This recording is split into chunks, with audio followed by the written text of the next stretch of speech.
why I am dissatisfied with me by myself.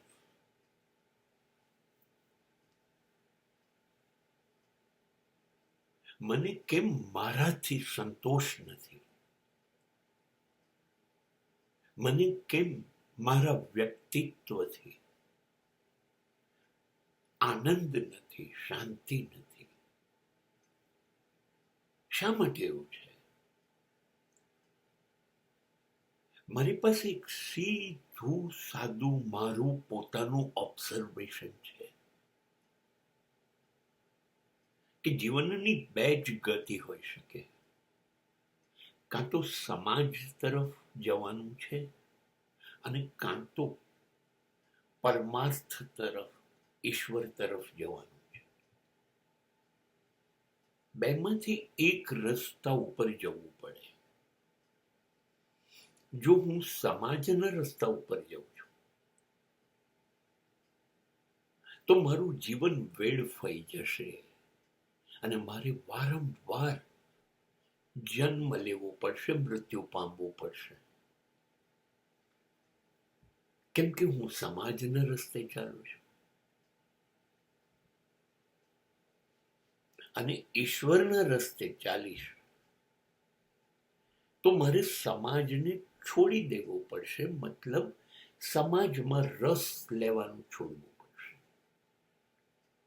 મારે સમાજના બદલે ઈશ્વર સાથે જીવવાનું નક્કી કરવું પડશે. મારું જીવનનું ધ્યેય ઈશ્વર હોવું જોઈએ. મને ઈશ્વર મેળવવાનું નહીં, મને ઈશ્વર બનવાનું ગહેલું લાગવું જોઈએ.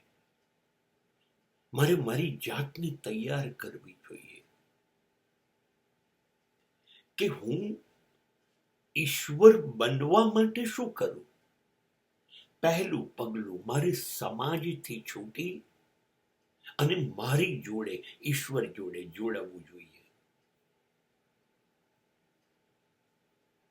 મારે મારી ઇન્દ્રિયોને બહારના બદલે મારી અંદર પોતાનામાં લાવવી જોઈએ.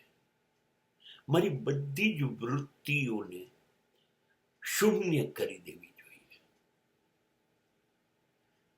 જ્યારે હું કામ, ક્રોધ, મદ, મોહ, લોભ આ બધામાંથી છૂટું ત્યારે મારો પાયો બને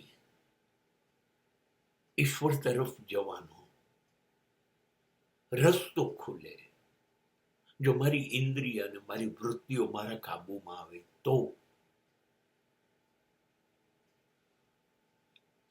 હું કહી શકું કે હું ઈશ્વર બનવા જઈ રહ્યો છું, એ રસ્તા ઉપર સાચી પ્રગતિ કરી રહ્યો છું.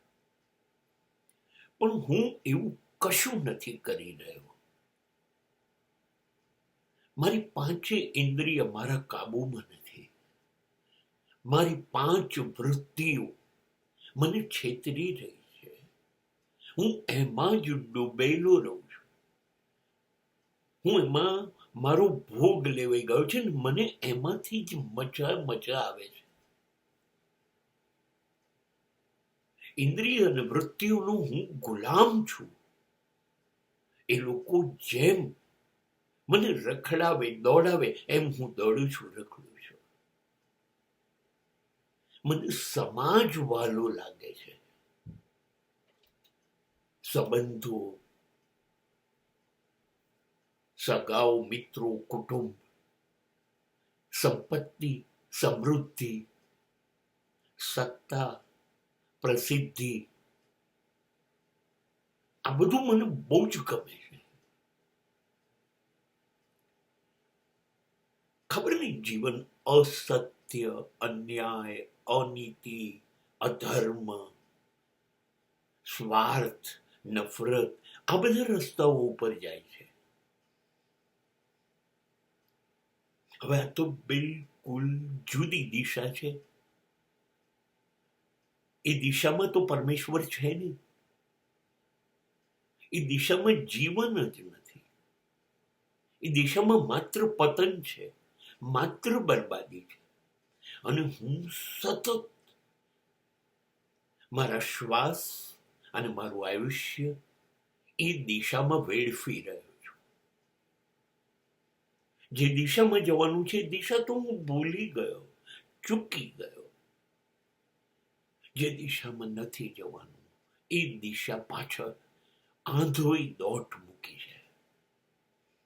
હવે મને કેવી રીતે મારા માટે સંતોષ હોય? બહુ જ નારાજ છું હું મારાથી, કેમ કે મારો પ્રવાસ ખોટી દિશામાં છે. એટલી જિંદગી વેડફાઈ રહી છે, માટે માત્ર નારાજ છું.